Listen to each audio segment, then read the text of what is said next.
Akarshan Films present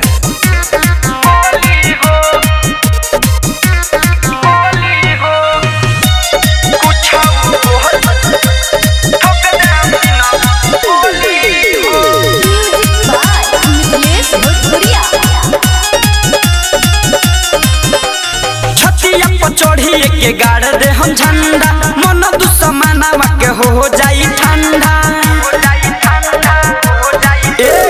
छतिया पर चढ़िए के गाड़ दे हम झंडा मन दुश्मनावा के हो जाई ठंडा। धके तुर दे हम बातियों पर फाड़ दे हम छाती चाहे खेलम भले खुनवे के होली हो।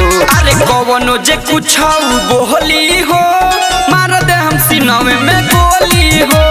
कवनो जे कुछ बोली हो ठोक दे हम सीनवे में गोली हो। रियल रिकॉर्डिंग स्टूडियो गोली हो कुछ ठोक दे हम सीनवे गोली हो।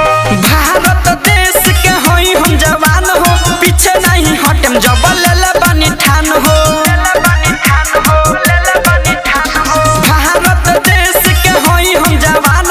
पीछे नहीं हटम जब ले बनी ठान हो। चली धाहे धाहे गोली दुश्मन जदी बोली जिसमें होई ऊपर छली छली हो।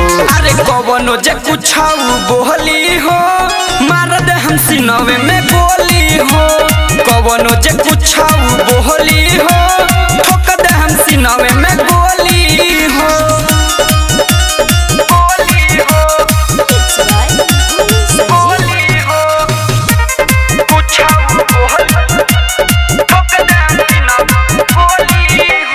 गोहलू बलिंदर बन के माथावा पर कफन चल देले बाटे लटका के एक छपन।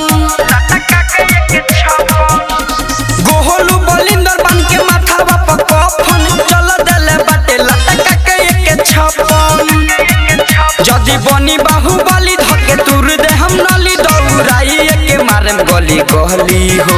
अरे कवनो जे कुछ बोली हो मार दे हम सीनवे में गोली हो।